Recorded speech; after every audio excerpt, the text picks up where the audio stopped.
My name's Bruce Clow. I run Ceracell Beekeeping Supplies. Today we're going to talk about plastic section comb honey. This is a lovely little honeycomb, and it comes in a beautiful display case.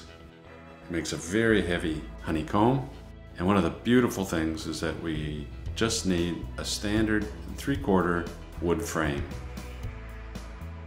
Now I'm going to do something a little bit different. This isn't necessary, but we're going to put a little supporting wire just at the depth of the comb section. And this is a good size tack to use as we wire the frame. So we measured where we want the wire using the comb section, and now we're going to run the wire. So we take it through. We've driven the tack halfway in. We don't want to put it all the way down just now. Put the wire through, wrap it around 3 or 4 times, holding the free end, and just drive that nail home, and then break off the little loose end. Now in this case I have a wiring board, so I do have the advantage of being able to hold the frame nice and still while I tension that wire. So we pull it good and tight and wrap it off, hammer it home, and break the wire off. Now if that wire isn't stiff enough, we can use a wire crimper to tension it.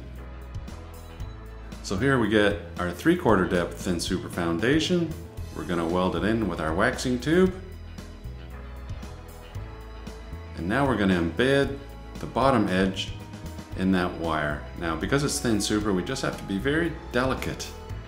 We don't want to burn right through, so just a quick touch with our embedder or our battery charger just to catch that wax in the wire. There we go. That's enough to support it. So these little sections, they have pegs in opposite corners and holes in the other.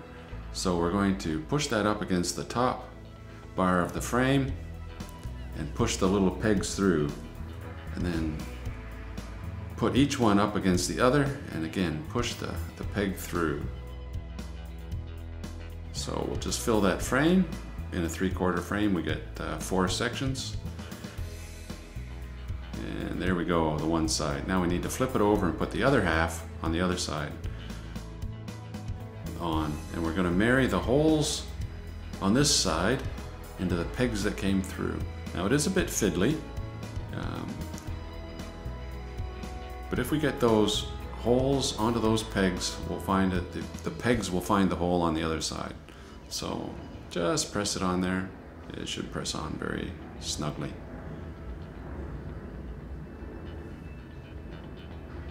So we do that for each of the 4. And then we filled the frame. Now one of the beautiful things about this is that we don't have to fill the box with these frames and sections. If you're doing your honey, you can use your standard 3/4 depth box and put 2, 3, or 4 of these sections in your honey box. So you just get a few comb honey like this, and the rest would be standard honey that you can extract.